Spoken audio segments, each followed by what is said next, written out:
Home minister Anitha గారు, మీరు మహిళల భద్రత పట్ల చాలా పెద్ద పెద్ద డైలాగులు చెప్తూ ఉంటారు కదా. ఎక్కడా కూడా మహిళల భద్రత విషయంలో ఉపేక్షించకూడదు, మహిళల భద్రత విషయంలో రాజీ పడే ప్రసక్తి లేదు అని. వైఎస్ఆర్సీపీకి సంబంధించినటువంటి కార్యకర్తల భార్యల పట్ల ఎవరైతే ఈ ఏబిఎన్ రాధాకృష్ణ గారు ఉన్నారో ఆయన చేసిన నీచమైన వ్యాఖ్యలు, అనుచితమైన వ్యాఖ్యలను మీరు ఎలా ఖండిస్తున్నారు? దీని మీద మీ రియాక్షన్ ఏంటనేది ఇంతవరకు లేదు. అంతేగాని ప్రజల పట్ల, మహిళల పట్ల ఎవరైనా అన్యాయం చేస్తే, వాళ్ళని కించపరచాలని ప్రయత్నం చేస్తే గట్టి చర్యలు తీసుకుంటామని పెద్ద పెద్ద డైలాగులు చెప్తారు.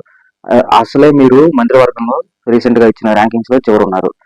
ఇటువంటి సమస్యల మీద మీరు కనీసం రెస్పాండ్ అయితే మీ మంత్రివర్గం, మీ నాయకుల పట్ల మీకు మంచి ర్యాంక్ రాబోయినా ప్రజల్లో ప్రతిపక్షంలో ఉన్నటువంటి మహిళలను దూషించినా కానీ ఈమె రెస్పాండ్ అయ్యారు అని చెప్పేసి మీకు ప్రజల్లో ఫస్ట్ ర్యాంక్ వస్తుంది.